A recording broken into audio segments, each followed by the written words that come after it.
last chapter of Daniel really deals with these 3.5 years, chapter 12, okay, which is the tribulation period, the second half.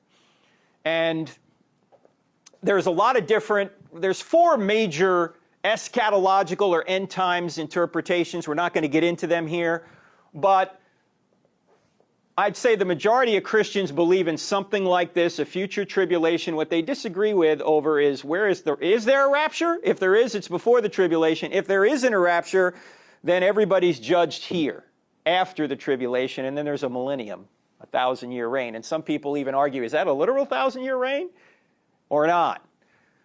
In any event, I'm assuming for the sake of argument, because we don't have time to go through all of the different views, that this view is, if not correct, very close to being correct. If there's no rapture, okay, then the entire judgment's here.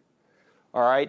We're going to look into Daniel chapter 12 here, the second half of the tribulation, and we need to start where we ended last time. Do you remember we ended with the Battle of Armageddon? And this is Google Earth, the northern half of Israel. Here's the Sea of Galilee right here. And here is what is called a plain of Armageddon. Here's Nazareth, the town of Nazareth, and over here is Mount Carmel.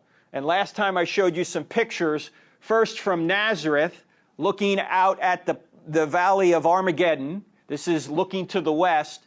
And then if you go to the other side of the valley, to Mount Carmel, looking to the east, this is what it looks like. And I mentioned that there is a military base right there.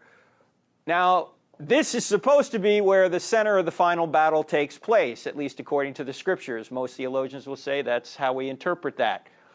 Now we're here, and this battle has just taken place, and we begin reading now in Daniel chapter 12. So if you have a Bible and you want to go to Daniel chapter 12, we're setting the context.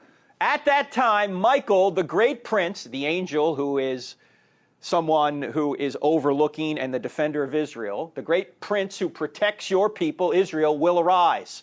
There will be a time of distress such as not happened from the beginning of nations until then. But at that time, your people, everyone whose name is found written in the book, will be delivered. Okay, what's this business of the book? What's the book? Have you heard of this? The book of life? What is that?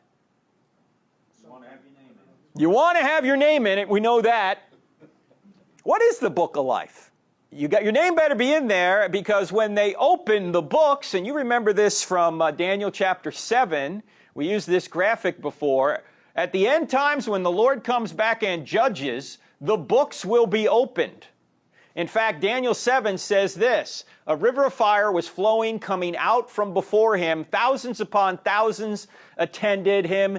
10,000 times 10,000 stood before him. That was the biggest number they had in Hebrew. They multiplied it. 10,000 times 10,000 stood before him. The court was seated, and the books were opened. Then you fast forward to Revelation chapter 20, and you read the same kind of thing. And I saw the dead, great and small, standing before the throne. And books were opened. Another book was opened, which is the book of life. If anyone's name was not found written in the book of life, he was thrown into the lake of fire. Now, this is some serious business here. Now, where do they get this idea of a book of life? Well, in tribal times, and when a tribe got big enough, they would keep a record, like a census, who was alive and who wasn't. And it was a book of the living. If somebody died, they blotted that name out. They said, okay, this guy's no longer here, but these people have been born, so let's add them to the book of life. So if you were in a particular community that did this, if it was big enough, they kept this record, your name would be in the book of life. Once you died, they'd erase it, they'd blot it out. So this is where this concept comes from. And so when God is communicating to people, the communication obviously has to make sense to the people at the time. They understand this concept of a book of life already. Okay? Now, how do you get your name blotted out? How does that happen? Well, let's go back to Moses.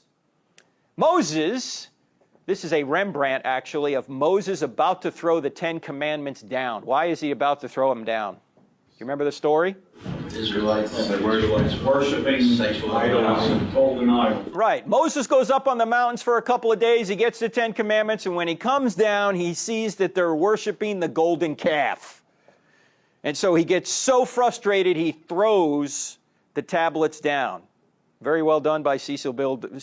DeMille, right, with Charlton Heston. Throws them down, shatters them. And so he's all frosted at the people, as he should be. But he pleads with the Lord over this. In fact, in Exodus chapter 32, here's what it says.